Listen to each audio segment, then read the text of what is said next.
काय कशासाठी कॅमेरा घेऊन थांबला तू?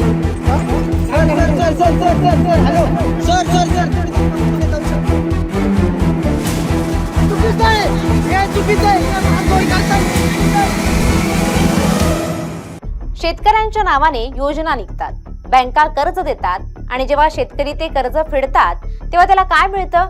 सन्मान की कर्जमुक्तीचं प्रमाणपत्र? नाशिकच्या दिंडोरीमध्ये याच्या उलट घडलंय. कर्ज पूर्ण फेडूनही एका रात्रीत शेतकऱ्याची कोट्यवधींची जमीन लिलावात विकली जाते. जेव्हा शेतकरी विरोध करतो तेव्हा त्याच्या घरात पोलीस घुसतात, महिलांना धक्काबुक्की होते आणि व्हिडिओ बनवणाऱ्याला तरुणाला बेदम मारलं जातं.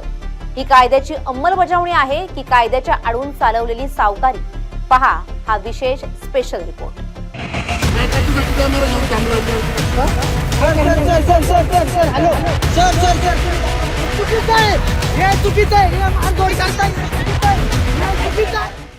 नाशिक जिल्ह्यातील दिंडोरीचा हा निळवंडी रस्ता. जाधव वस्तीवर शेतकरी आपल्या शेतात राबत होता, पण पोलीस, बँक अधिकारी लोक जमिनीचा ताबा घेण्यासाठी तिथे पोहोचले. कोर्टाचा आदेश असल्याचं सांगत थेट जमिनीवर ताबा घेण्याची प्रक्रिया सुरू झाली. पिढ्यानपिढ्या ज्या जमिनीवर घाम गळाला ती जमीन एका क्षणात हिरावली जात असल्याचं पाहून जाधव कुटुंबाच्या पायाखालची जमीनच सरकली. या प्रकरणामागचं मुख्य कारण म्हणजे शेतकऱ्याच्या सांगण्यानुसार त्यांनी बँकेकडून घेतलेलं 7,67,000 रुपयांचं कर्ज बँकेच्याच वन टाइम सेटलमेंट म्हणजेच OTS योजनेअंतर्गत कायदेशीररित्या पूर्ण भरलं होतं. बँक खात्याचं क्लिअरन्सही त्यांच्याकडे होतं, पण आरोप असा आहे की बँकेच्या काही स्थानिक अधिकाऱ्यांनी आणि दलालांनी मिळून एक मोठा कट रचला. शेतकऱ्यानं पैसे भरल्याची नोंद मुख्य कार्यालयापर्यंत पोहोचूच दिली नाही आणि बाजारभाव 2.5 कोटी रुपये असलेल्या या सोन्यासारख्या जमिनीचा अवघ्या 73 लाख रुपयात लिलाव करून टाकला. एकीकडे कर्ज नील झाल्याचा गैरसमज शेतकऱ्याला होता, तर दुसरीकडे त्याच्या नकळत त्याची जमीन दुसऱ्याच्या नावावर विकली गेली होती. काय आहे दावा यामागे पाहूयात ग्राफिक्सच्या माध्यमातून. शेतकऱ्याकडचं मूळ कर्ज 7,67,000. बँकेची योजना OTS म्हणजेच वन टाइम सेटलमेंट. शेतकऱ्याचा दावा आहे की सर्व पैसे भरून कर्ज खातं नील झालं. जमिनीचं चालू बाजार मूल्य होतं अंदाजे 2.50 कोटी आणि बँकेने केलेला लिलाव होता अवघ्या 73 लाखात. जेव्हा अन्यायाची ही सीमा पार झाली तेव्हा शेतकऱ्याच्या मुलानं आणि स्थानिक तरुणांनी या संपूर्ण प्रकाराचं मोबाईलमध्ये चित्रीकरण सुरू केलं. डिजिटल युगात हाच त्यांचा एकमेव पुरावा होता, पण खाकी वर्दीला या कॅमेऱ्याची भीती वाटली. कॅमेरा बंद करण्यासाठी पोलिसांनी तरुणाला बेदम मारहाण केली आणि मोबाईल जप्त करण्याचा प्रयत्न केला.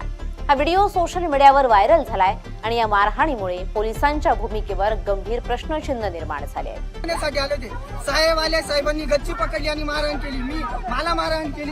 हा माझा मित्र माझ्यासोबत काम करतो. याची मारहाण केली, याची मारहाण केली आणि हे प्रशासन माझ्या कुटुंबाची समजूत काढतंय. हे प्रशासन माझ्या कुटुंबाची समजूत काढतंय.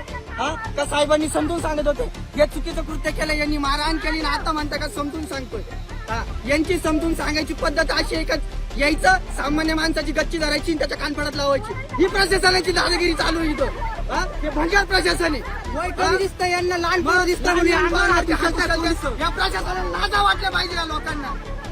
अशी यांची वागणूक आहे प्रशासनाची. ही समजून सांगण्याची पद्धत आहे प्रशासनाची. अंगावर हात टाकून ही समजून सांगण्याची पद्धत आहे. आणि ज्या साहेबांनी हात टाकला त्या गाडीत जाऊन बसलेली. हा व्हिडिओ समोर येताच राजकीय वर्तुळात तीव्र पडसाद उमटले. काँग्रेस नेते नाना पटोले यांनी हा व्हिडिओ शेअर करत थेट प्रशासनाला धारेवर धरले.